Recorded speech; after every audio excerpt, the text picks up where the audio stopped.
Welcome back, dear listeners, to the Ghost Queen's House of Horrors.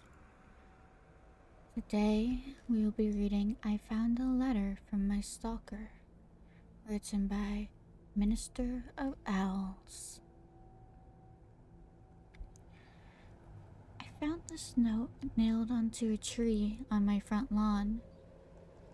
I really didn't know how to describe it. I'll just let you read it for yourself. I saw you today. It was your birthday.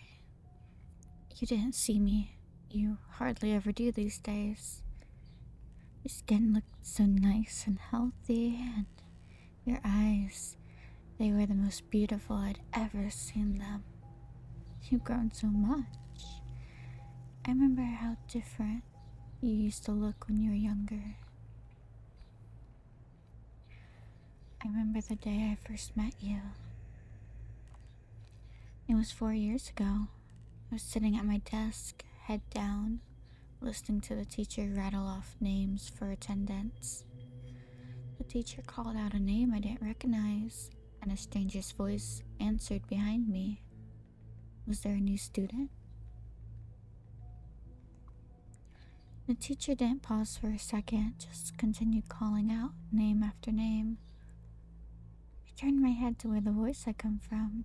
I saw you, pale thing, so thin, your eyes so red, at a seat that should have been empty. I saw the fireflies flying around you, flickering, dozens of them, never straying far from you. I saw them going through you and coming out through your skin, like you were a mist to them. Can you believe I thought you were a ghost? No one else seemed to acknowledge the new stranger at the back of the class. Class after class, hour after hour. And I waited for something to happen. For someone to notice you, for you to leave. For you to let out a ghoulish scream and claw at me like a horror story I was certain I was in. But nothing happened. Teachers came and went, my classmates laughed and slept, and you just sat there. The bell rang for recess. The other kids ran to their modalities for the day, leaving me and you together in the empty classroom. You stood up and pulled a chair from the desk next to you, making it face your desk. You turned your head to me and spoke. Well, you're slow today. Come on, ask me your questions. I don't know why I didn't run away screaming at that moment. Probably would have turned out better for me in the long run, but let's not speculate. I guess at that point in my life, I was pretty bloody lonely. I figured there was only a 50-50 chance he'd eat me, and the other 50 was that someone wanted to talk to me. Kid priorities don't make sense to me either. So I went along with the flow. I walked over to your desk, sat down on a chair you pulled out for me, and asked my question. What are you? You told me you didn't know. You said that you were once a child, just like me, with parents and friends. You used to go to the same schools as me.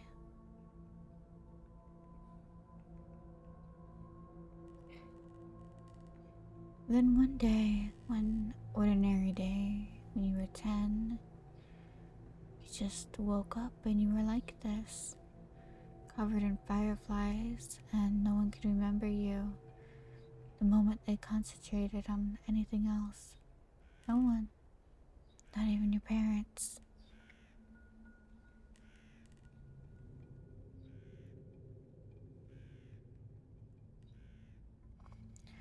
You told me how I'd notice you every day, how I'd think of you until recess every day.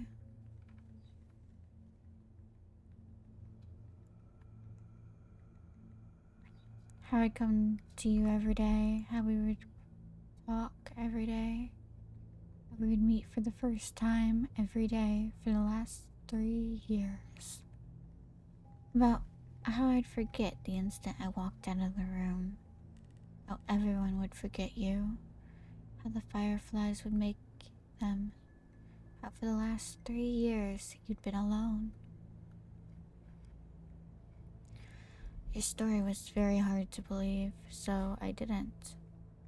I asked what reality prank show I was on. You looked, well, unimpressed, and asked me to continue telling my story. I was caught off guard by the non sequitur. You said last time I was here, I was telling you a story. A horror story about a haunted house. As you detailed the story, goosebumps prickled my skin. It was a story I'd been making up in my head, a story I hadn't told anyone yet. At that moment, a million reactions were open to me, all simultaneously adequate and inadequate. But the only thing that seemed proper was to finish the story for you, so I did. Halfway through, you interrupted me to ask if my mother had recovered from her sickness yet. I had to shake my head, a bit ashamed at the fact I shared this private matter to a stranger. The story ended a few minutes before recess.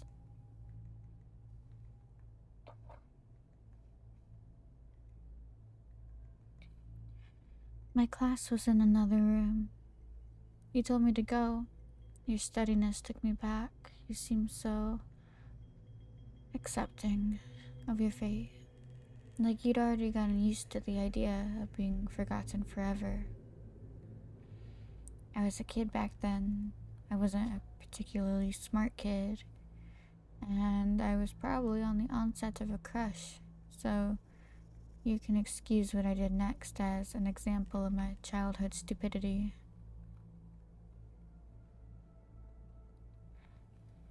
I grabbed my scissors, pressed it against my arm's skin, and dug in.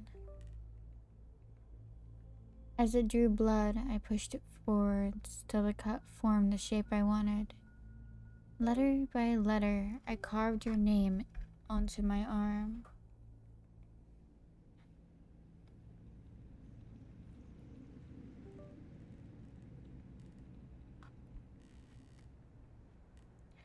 Just so you know, I don't regret that.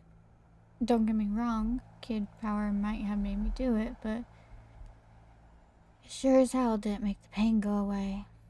It was one of the most painful experiences of my life. But even then, as a kid, I thought what was happening to you was unfair. I remember how your eyes looked when you saw that, the confusion. How strange it was for you that anyone would want to remember. I remember that look so clearly. When I woke up the next day and saw your name on my arm, I remembered you. I didn't forget. That day, for the first time, we had a conversation that wasn't so one-sided. You said no one had ever done anything like that, and suggested I might have a mental illness. I won't deny it, that drew a little blood. As we talked, a creeping thought came into my head. Did you prefer it when I didn't remember? That night, I was sitting up on my bed, staring at your name on my arm, wondering if I should cover it up so I couldn't see it and give you back your privacy, when I heard a crash. I looked up to see my bedroom window shattered and a dirty rock on my floor. I looked out my cracked window to see a dark figure on my lawn. You were outside yelling about how we should hang out. It took me a while to get used to how bad you were at talking to people. Years without practice made you quite a bit rusty. That was alright, we had a lot of time. For the next 2 years, we spent most of our free time together. Most of the time we talked, you'd tell me an aspect of your life and how you lived. You still stayed in your old house. Your parents never noticed the food that had gone missing, never noticed the extra room or how you stole the extra keys. One night I confided in you that I was beginning to think of you as part of my imagination, Fight Club style. After all, what could you do to me that I couldn't do to myself? You spent the next month or so trying to leave a bite mark on my ear or neck to prove a point. I still have a few scars on my ear, so I guess you did. Looking back, I could see the warning signs even then. Your skin seems to get worse and worse, paler and paler, and you rubbed your eyes raw. It was in winter. We had our wake-up call. The morning began like any other. I woke up, brushed my teeth, and started searching for clothes to wear. It was a winter morning, and my room was dark, so I couldn't see your name on my arm.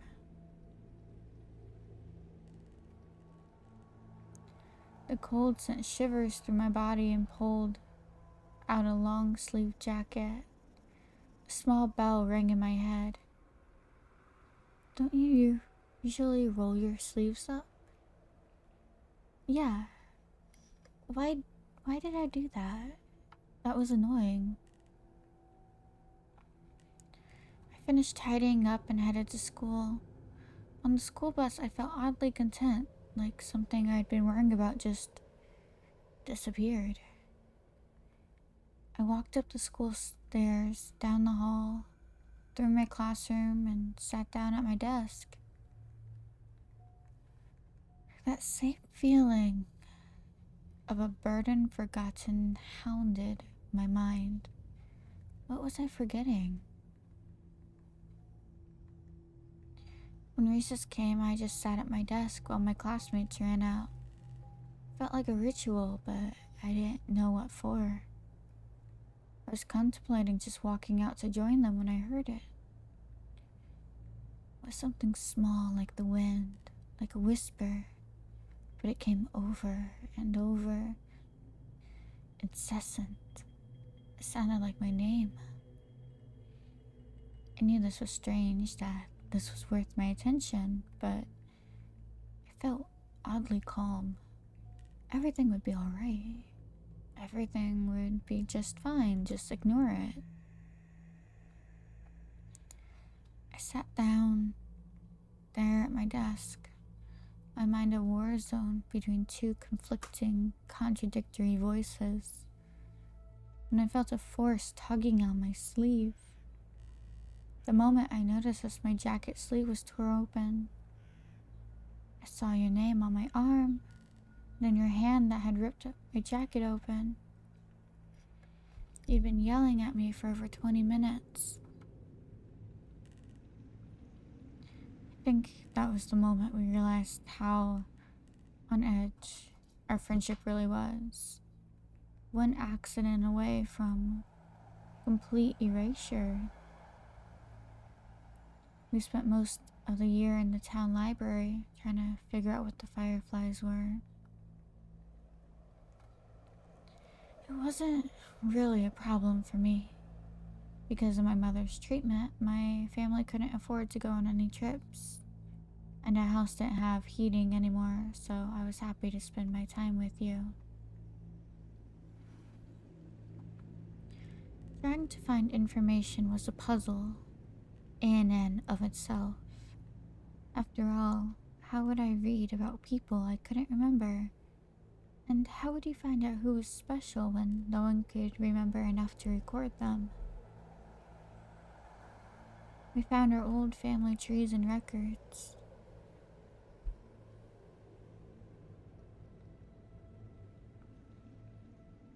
Individually, we'd write down the name of everyone in the book, on the two lists and we would compare. The names I hadn't remembered to write down, but you had, would become the focus. They were the names of those who were under the curse of the fireflies. We compiled a list of suspicious books. Books we thought could help us because they were written by or about the people we were searching for. I read the books with the list of names side by side, reading it again for every page of the book.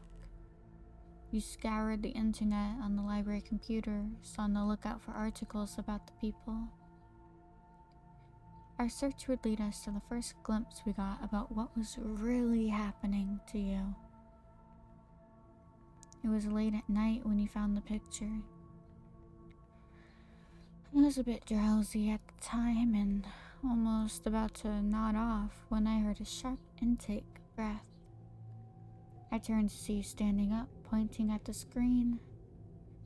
I didn't see anything, well, anything noteworthy. On the screen was a picture of a clearing somewhere in the woods. You held up your piece of paper where you marked out two names. Susie Appleby Reagan, 13. Terry Appleby Reagan, 12. Siblings. For a moment, I saw the paper and the screen side by side. Side by side. And then I saw them. Two figures emerging from the woods towards the camera. They were almost humanoid, with the exception of their limbs, which stretched to nightmarish proportions. Their blank white skin was that of pure albino, and looked more like tree bark than anything you expected to find on a mammal.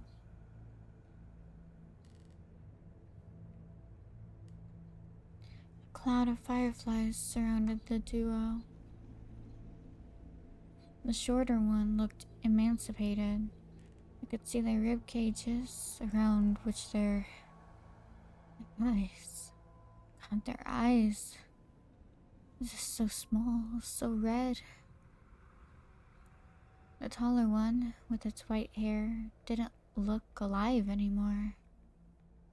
They were little more than skin wrapped around a skeleton. Fireflies swarmed out of the pair's empty eye sockets, both reaching for the cameraman. I looked at the article surrounding the picture. It was a blog posted by a hiker 20 years after the last mention of the two kids. The picture was a mystery to the cameraman as well. He'd been wanting to go into the woods pictured for a while now, but he never actually remembered going there. The picture had just appeared on his camera one day out of the blue. For a moment, I looked at your face. Your thin, pale face with those red-veined eyes. Would that be you when my scar faded? Just a walking horror I glimpsed and forgot? We worked through our reading list at a much faster pace starting from that moment. Maybe we should have gone slower. At least every book, every website we left untouched promised hope. The books that we finished and tossed aside promised nothing but the clearing in the woods as one's future. And we tossed aside a lot of books. I believe I tore through 3/4 of my reading list before I stumbled across the journal. God, that horrible, horrible journal. The journal used to belong to a mental patient named Joey, who claimed to be a serial killer. He was locked up in an asylum when the police discovered his supposed victims never existed. He was, quote, diagnosed with a need for attention and shoved away. They should have electrocuted him. They should have fried him until his flesh melted and his hair burned. In the journal, he talked about how he carried out his killings. He knew things, bizarre and disturbing things that no one else knew. He knew of the strange creatures that lived in the woods. Of them, his favorites were the fireflies. I'm not gonna tell you how he summoned these things. I trust you. I trust you more than anyone. But a thing like this belongs to the ground more than it ever will to the human mind. In the end, it's sufficient to know that these things are not fireflies. Joy would start his ritual by taking a kid. Any kid. Anyone he pleased. He would take them at any time, in the dead of the night from their own homes or in broad daylight from their front yards.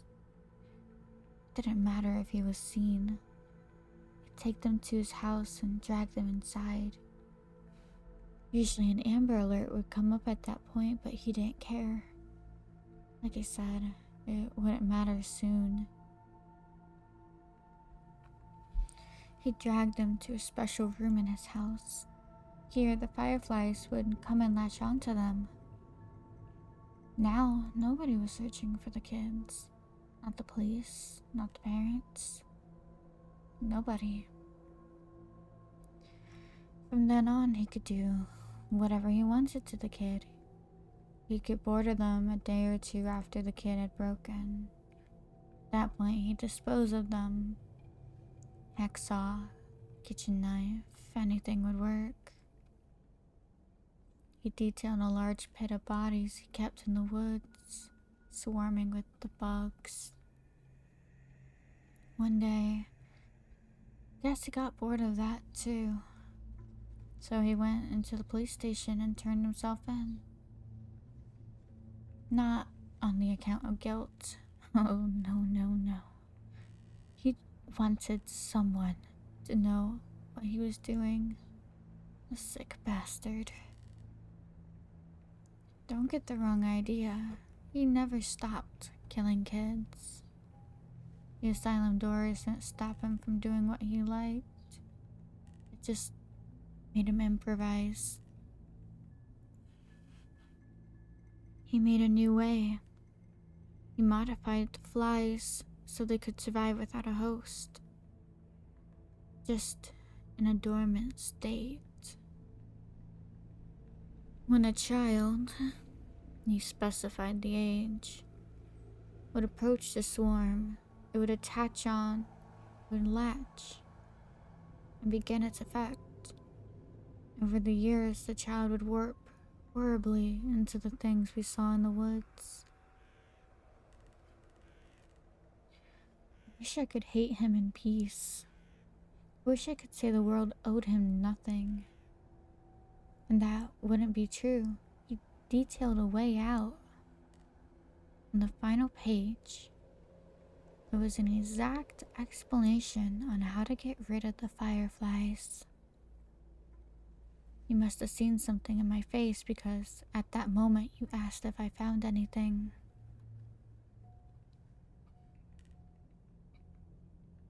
I said no and closed the book.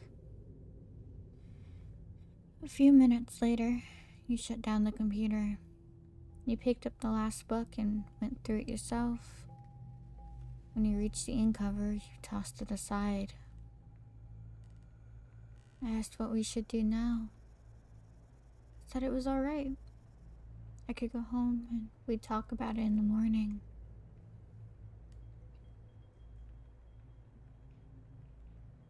I stood up and walked past the shelves of books. I headed for the library entrance, but stopped right outside the door and waited. I waited until I heard the sniffling sounds. I sneaked back to our table, where you were quietly sobbing. You had your head in your hands. I sat back down as you raised your eyes to me. Said you wished you never met me. How happy you were when you had nothing to lose, how I ruined your life. You never really gotten better at talking to people. That was the worst love confession I ever heard. I remember how we kissed that night.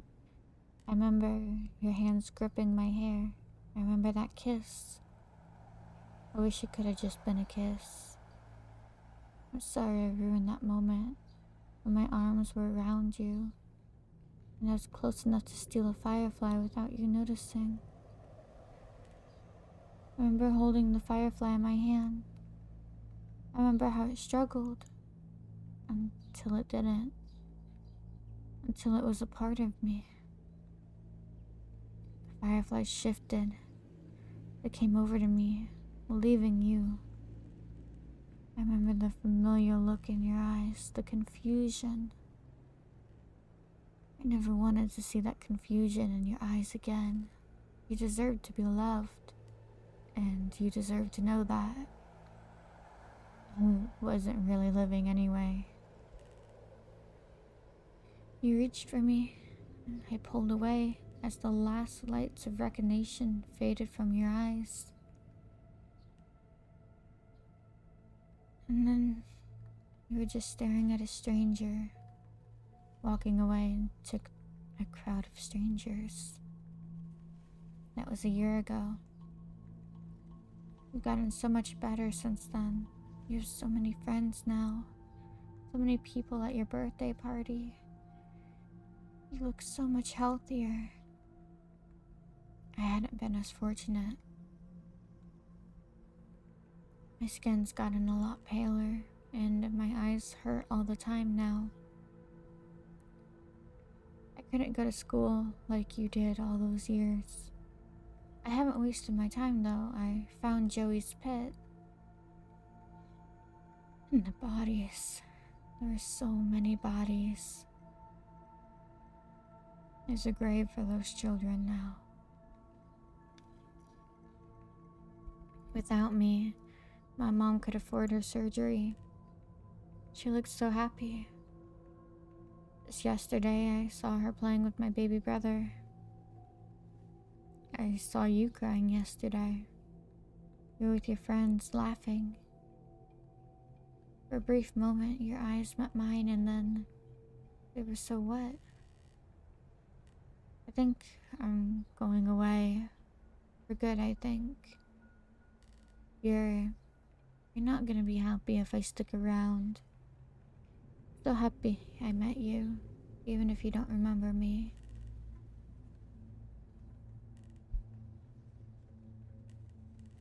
That's the end of the note. Sometimes I go through depressive episodes. I feel so lonely, even with my friends. I don't know what's going through my head during these times. And sometimes I'd end up in a bathtub, a knife in my hand, and my wrist bleeding. Until now, I thought I was cutting my wrists, but it wasn't. The cuts, they're letters. I've been carving a name onto my arm.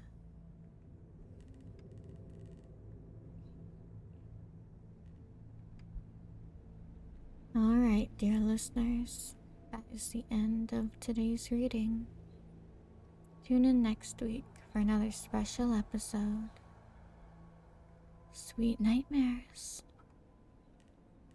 and good night.